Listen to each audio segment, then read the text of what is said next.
दोस्तों, क्या आप लोगों ने कभी सांपों वाली मस्जिद के बारे में सुना है? नहीं ना? तो चलिए आज की इस वीडियो में हम आपको सांपों वाली मस्जिद से रूबरू कराते, जिसके पीछे एक बड़ी ही अजीबोगरीब और डरावनी कहानी छिपी हुई है। ये कहानी है एक ऐसे आइलैंड की, यानी एक टापू की, जहाँ पर नारियल हद से ज्यादा हुआ करते थे। मगर इन नारियल से कई ज्यादा कीमती थी इनकी जटाएं, जिनका इस्तेमाल ऐसी रस्सियां बनाने के लिए हुआ करता था जो इतनी ज्यादा मजबूत हुआ करती थी कि समुद्र के नमकीन पानी में भी नहीं गलती थी, जिसकी वजह से इन रस्सियों की डिमांड जहाज चलाने वाले या फिर उस दौर के जहाज का सफर करने वाले लोगों में काफी बढ़ गई। ये छोटा सा टापू जिस बड़े देश का हिस्सा हुआ करता था और जिसके अंडर में आया करता था, उस पर एक बार विदेशी लोगों ने हमला किया। और ये हमला किया था उन्होंने समुद्र के रास्ते से। मगर जैसे ही हमला करने वाले उन बाहरी लोगों की नजर इस टापू पर पड़ी, जहां पर उन्होंने इन रस्सियों का भंडार देखा कि जिनकी इतनी ज्यादा डिमांड थी, तो उन्होंने फौरन इस टापू पर भी कब्जा कर लिया। और टापू पर रहने वाले सीधे साधे लोग काफी परेशान हो गए, क्योंकि उन पर अब न सिर्फ जुल्म और सितम हो रहा था, बल्कि उनके बहुत सारे लोगों को मार भी दिया गया था। मगर तभी अचानक से खड़ा हुआ एक योद्धा, एक ऐसा हीरो जिसने न सिर्फ इन सारी बाहरी ताकतों से बदला लिया, बल्कि ऐसा करते हुए अपनी जान भी दे दी। और अपने इसी हीरो की याद में ही इस इलाके के तमाम लोगों ने मिलकर बनाई एक मस्जिद, जिसको नाम दिया गया सांपों वाली मस्जिद। अब सवाल ये है कि आखिर कहां पर है ये मस्जिद? इसका नाम सांपों वाली मस्जिद ही क्यों रखा गया और इसका सांपों से क्या कनेक्शन है? दोस्तों, आपको याद होगा अभी कुछ वक्त पहले भारत का एक आइलैंड बहुत ज्यादा चर्चाओं में आया था। वो आइलैंड था लक्षद्वीप। और चर्चाओं में आने की वजह थी प्रधानमंत्री नरेंद्र मोदी का वहां का दौरा करना और वहां से तस्वीरें खींचकर डालना, जिसका सीधे तौर पर यह मतलब निकाला गया था क्योंकि भारत के मालदीव के साथ पहले से ही रिश्ता खराब चल रहे थे। तो प्रधानमंत्री नरेंद्र मोदी भारत के लोगों को यह मैसेज देना चाहते थे कि लक्षद्वीप मालदीव से कहीं ज्यादा खूबसूरत है और लोगों को यहाँ पर घूमने के लिए आना चाहिए। आपकी जानकारी के लिए बताते चले, चाहे मालदीव हो कि जो अपने आप में एक छोटा सा आइलैंड से बना हुआ देश है, या फिर लक्षद्वीप हो कि जो भारत के ही अंडर में आता है और भारत का ही एक शहर है, ये दोनों ही पॉपुलेशन के मामले में एक मुस्लिम इलाके हैं। मालदीव की तरह ही लक्षद्वीप में भी रहने वाले लगभग 95 से 96% लोग इस्लाम को फॉलो करते हैं। ये बात है उस दौर की कि जब पुर्तगाली लोगों ने भारत का रास्ता खोजने के बाद अब जहाजों के जरिए से भारत में आना शुरू कर दिया था। उनकी लालची नजर नीचे मौजूद लक्षद्वीप पर भी पड़ी, जो लगभग 39 छोटे बड़े द्वीपों से मिलकर बना था। लेकिन उसमें से 10 ही द्वीप ऐसे थे जहां पर इंसान रहते थे या फिर रह सकते थे। और इन्हीं में से सबसे अहम और सबसे मशहूर था अमन देवी। अमन देवी के लोग अपने यहाँ पाई जाने वाली उसी मजबूत रस्सी का बिजनेस किया करते थे कि जिसके बारे में आपको शुरू में बताया। जैसे ही पुर्तगालियों को लगा कि इनके पास तो इन सारी रस्सियां वगैरह का खजाना है जिसकी उनको हद से ज्यादा जरूरत थी, उन्होंने फौरन अमन देवी समेत पूरे लक्षद्वीप पर कब्जा कर लिया। लोकल सीधे साधे लोगों को परेशान करना शुरू किया और तो और वहां के लोगों पर टैक्स भी बढ़ा दिया। पुर्तगालियों ने सबसे पहले तो अमन देवी पर अपना एक किला भी बनवाया, जिसमें अपने कुछ सैनिक तैनात किए। और उसके बाद फिर धीरे धीरे पूरे लक्षद्वीप से बहुत सारे रिसोर्सेस लूटना शुरू कर दिए। पुर्तगालियों को यहाँ से सीप भी मिली कि जिसको कौड़ी कहा जाता था, जो एक करेंसी के तौर पर इस्तेमाल की जा सकती थी। पुर्तगालियों को यहाँ पर आने से पहले इस पूरे इलाके पर केरला के राजा का राज हुआ करता था। और यही वजह थी कि यहाँ के लोग टैक्स तो पहले भी देते थे, मगर जाहिर है पहले टैक्स भी कम था और जिसको देते थे वो उनके अपने ही लोग थे। लेकिन पुर्तगालियों के आने से तो इन लोगों पर इतना ज्यादा जोर पड़ा कि मानो इनकी कमर टूट गई। मगर आखिर करते भी क्या, क्योंकि अगर ये करना भी चाहते तब भी नहीं कर सकते थे। जहाँ एक तरफ पुर्तगालियों के पास हथियार थे, बंदूकें थी, वहीं इनके पास कुछ भी नहीं था। ये निहत्थे थे और इनके पास कोई लीडर भी नहीं था। आखिर में जब पानी सर से ऊपर निकल गया तो लोकल लोगों ने चुपके से अब कन्नूर के राजा से मदद लेने का फैसला किया। लेकिन कन्नूर का राजा भी पुर्तगालियों से दुश्मनी नहीं लेना चाहता था और उनके खिलाफ डायरेक्ट मैदान में भी नहीं आना चाहता था। मगर फिर भी राजा ने अपने एक दूत, यानी कि अपने एक सफीर को इस इलाके के लोकल लोगों से मिलने के लिए भेजा। और इस दूत का नाम था कदत वंजरक, जिसका मतलब होता था कि जिसके कानों में छेद हो। ये जो कदत वंजरक थे, ये हद से ज्यादा शातिर और होशियार थे। इन्होंने अमन देवी के इलाके में जाने से पहले अपने राजा के सामने एक शर्त रखी।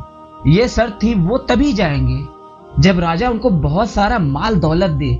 राजा ने भी कदन वंजरक की बात मान ली और जैसे ही उनको ये पैसा वगैरह मिला, इन्होंने सबसे पहले इससे खाने पीने की चीजें, शराब और कपड़े वगैरह खरीदे और फौरन ही केरला से अमन दीवी की तरफ निकलने का फैसला किया। ये सारा सामान जो उन्होंने अपने जहाज में लोड कर लिया था, ये दरअसल उन्होंने पुर्तगालियों को गिफ्ट करने के लिए लिया था।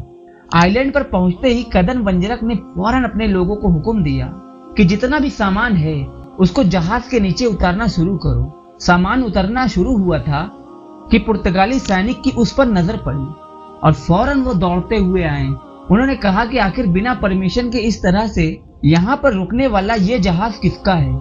कदन वंजरक सामने निकल आए और उन्होंने कहा कि मैं एक व्यापारी हूँ। समुद्र में आने वाले तूफान की वजह से मेरा ये जहाज भटक गया और मैं धोखे से इस आइलैंड तक पहुंच गया हूँ। उन्होंने गार्ड से मदद भी मांगी और कहा कि हमारे जहाज पर पीने का पानी खत्म हो गया है, अगर तुम लोग पानी दे दोगे तो हम लोग तुम्हारे शुक्रगुजार होंगे, वापस चले जाएंगे। वो पुर्तगाली गार्ड उस पूरे शिप को वापस भेजने ही वाले थे कि अचानक से उनकी नजर एक कीमती सामान पर पड़ी जो अभी उतर ही रहा था कि उनके दिमाग में लालच आ गया, क्योंकि इसमें से ज्यादातर खाने पीने की चीजें थी जो उस आइलैंड पर मिला ही नहीं करती थी।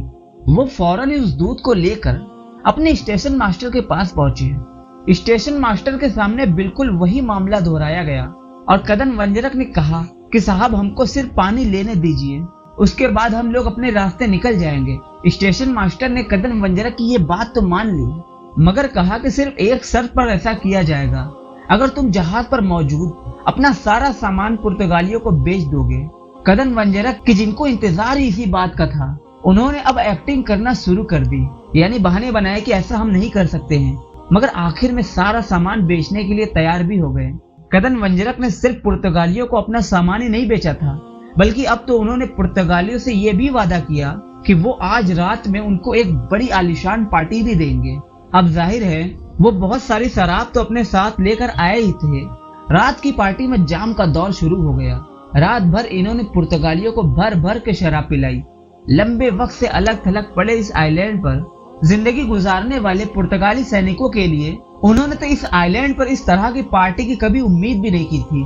नशे में सारे पुर्तगाली झूम रहे थे, मगर जब सुबह हुई तो उनको एहसास हुआ कि जिसको वो एक बड़ा ही सुहावना ख्वाब समझ रहे थे, वो तो दरअसल एक डरावना सपना था, क्योंकि पहले से ही आधे से ज्यादा पुर्तगाली मारे जा चुके थे और बचे हुए लोगों की भी हालत खस्ता थी। वजह यही थी कि जो शराब उन लोगों ने रात भर भर भर कर पी थी, उस शराब में पहले से ही कदन वंजरक ने सांप का जहर मिला दिया था। उनका तो शुरू से यही मंसूबा था, क्योंकि वो ऐसा करके वहां के लोकल लोगों की मदद करना चाहते थे और उनका ये मंसूबा कामयाब भी हो चुका था। इसीलिए जब वो वापस कन्नूर के इलाके में गए तो उनको राजा ने बड़े बड़े इनामों से नवाजा। कन्नूर के राजा ने कदन वंजरक की ये महारत और होशियारी देखकर ये इच्छा जाहिर की, क्यों न कदन वंजरक हमेशा के लिए उसी द्वीप पर ही रहे और वहां पर उनके एजेंट का रोल अदा करते रहे। कदन वंजरक भी अपने राजा की इच्छा के अनुसार अब वो हमेशा हमेशा के लिए लक्षद्वीप में शिफ्ट हो गए। जाहिर है कदन वंजरक की ये सारे कारनामे की खबर पूरे लक्षद्वीप में फैल चुकी थी और अमन द्वीप के इलाके की नजर में तो ये एक बड़े हीरो बन चुके थे। मगर दूसरी तरफ जब पुर्तगालियों को इस बात की खबर मिली कि लक्षद्वीप के इलाके में उनके सैनिकों के साथ ऐसा हो चुका है, तो वो लोग गुस्से से आग बबूला हो गए। उन्होंने फौरन तैयारी की और कुछ वक्त के बाद ही लगभग 600 के करीब पुर्तगाली सैनिकों ने लक्षद्वीप के इस इलाके पर ढाबा बोला। जहां एक तरफ पुर्तगालियों के पास बंदूकें थी तो वहीं दूसरी तरफ अमन द्वीप के लोगों के पास कुछ भी नहीं था। वो लोग इस बार भी निहत्ते ही थे, मगर फिर भी इन लोगों ने लाठी डंडों वगैरह से मुकाबला करना शुरू किया, लेकिन आखिर में कुछ कर न सके। लड़ाई में बहुत सारे लोगों की मौत हुई थी, जिसमें एक मशहूर नाम काजी अबू बकर का भी था। हमले की ये पूरी घटना इतिहासकारों के मुताबिक लगभग 1539 के करीब की थी और इस पूरी घटना का जिक्र लक्षद्वीप के इतिहास पर लिखी गई मशहूर किताब तोफ मुजाहिदीन के अंदर भी है। इसके अलावा कुछ ब्रिटिश राइटर्स ने भी इस घटना का जिक्र अपनी किताबों में किया है।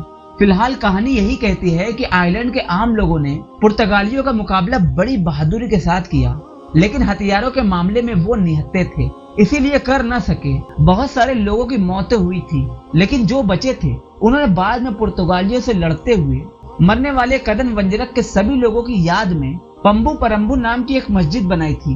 पंबू परम्बू का मतलब है सांपों से भरे हुए खेत, क्योंकि लोकल ट्रेडिशनल यही वो खास जगह थी कि जहां पर कदन वंजरक ने आइलैंड के लोगों के साथ मिलकर सांपों का जहर निकाला था, जिसको बाद में शराब में मिलाया गया था और उसी शराब की वजह से बाद में पुर्तगालियों की मौत हुई थी। और यही वजह थी कि इस जगह पर बनने वाली मस्जिद को भी नाम दिया गया था पंबू पल्ली, कि जिसका मतलब है सांपों वाली मस्जिद। फिलहाल आगे की कहानी इस इलाके की भी बिल्कुल भारत के बाकी दूसरे इलाकों की तरह ही है। जैसा कि धीरे धीरे पुर्तगाली लोग यहाँ से सिमटना शुरू हो गए, बाद में ब्रिटिश और फ्रेंच लोगों ने भी इस इलाके पर लूट मार करने की कोशिश की और फिर आखिर में भारत के दूसरे इलाकों की तरह ये इलाका भी बाहरी ताकतों से पूरी तरीके से आजाद हो गया। फिलहाल दोस्तों, आज की वीडियो को हम यहीं पर खत्म करते हैं। अगर वीडियो आपको पसंद आई है तो वीडियो को लाइक कर दीजिए।